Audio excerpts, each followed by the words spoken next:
আপনি রাতে ঘুমানোর সময় যদি আমার মন্ত্রখানা একবার করে যদি ব্যবহার করেন, যার নাম আপনি ব্যবহার করবেন আর যার নাম আপনি চালিয়ে দিবেন, দেখবেন সেই মেয়েটি আপনার কাছে আসার জন্য বা আপনার কাছে রাতে মিলন করার জন্য সে বাধ্য হয়ে যাবে। আপনি রাতে ঘুমানোর সময় আমার এই মন্ত্রখানা একবার শুধু ব্যবহার করে দেখবেন যে কতটুক পার্সেন্ট কাজ আপনার হয়ে গেছে।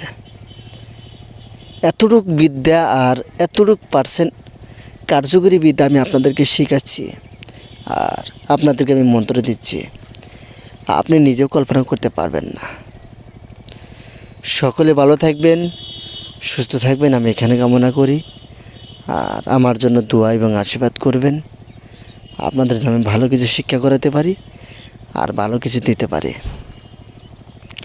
মনে রাখবেন যে আমি যত রকম বিদ্যা দিচ্ছি আর যত রকম বিদ্যা আপনাদেরকে শেখাচ্ছি আর বিদ্যাগুলো দিয়ে দিচ্ছি, এরকম ধরনের বিদ্যা আপনাদেরকে কেউ শেখাবে না।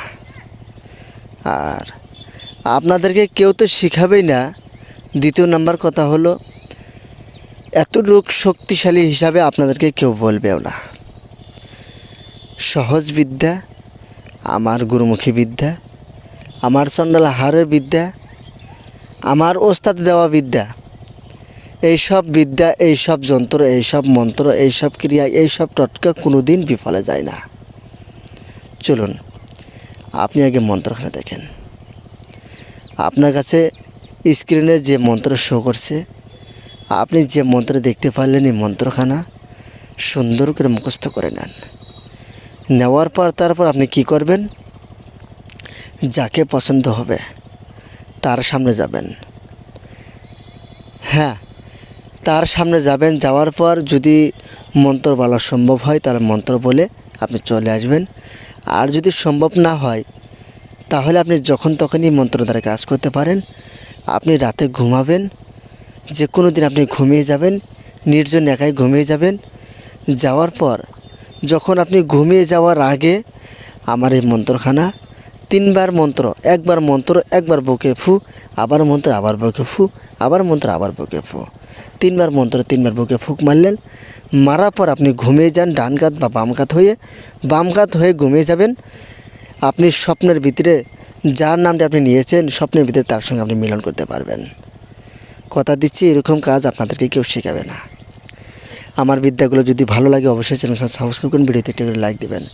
যারা আমার পার্সোনাল জিনিস নেবেন, চণ্ডাল হার নেবেন, ডায়েরি না নিয়ে আসেন, অবশ্যই আমার ডায়েরিখানা নেবেন। আর পরবর্তী ডায়েরি নেওয়ার জন্য আপনারা চেষ্টা করে থাকবেন আর আপনারা ইচ্ছুক হয়ে থাকবেন, কারণ আগ্রহী থাকেন। পরবর্তী ডায়েরি যখন আমি দেব, সবাই যেন নিতে পারেন আমার ডায়েরিখানা। এখন এই ডায়েরিখানা যারা নেবেন অবশ্যই আপনারা যোগাযোগ করে নিয়ে নিন, কারণ এই ডায়েরি যদি বন্ধ করে দেয় আর বিদ্যা আর কোথাও আপনি পাবেন না। কারণ জিনিস বা বস্তু বাহিনী নিয়ে থাকা ভালো, খুব ভালো। আর যদি না নেন তাহলে অসুবিধা হয়ে যায়। কারণ আগ্রহের জিনিসটা অনেক থাকে, যখন আগ্রহীটা বন্ধ হয়ে যায়, আপনি যখন আগ্রহী করবেন তার তখন আগ্রহী থাকবে না, তখন আপনার জিনিসটা মূল্য পড়ে যাবে আর আপনি কোথাও খুঁজে পাবেন না। যখন যে জিনিসটা আগ্রহীত করে দিবে সেই জিনিসটা আপনার নেওয়ার জন্য চেষ্টা করবেন। তো সকলে ভালো থাকবেন, সুস্থ থাকবেন। ধন্যবাদ, আমি এখানে কামনা করছি। ভালো থাকবেন।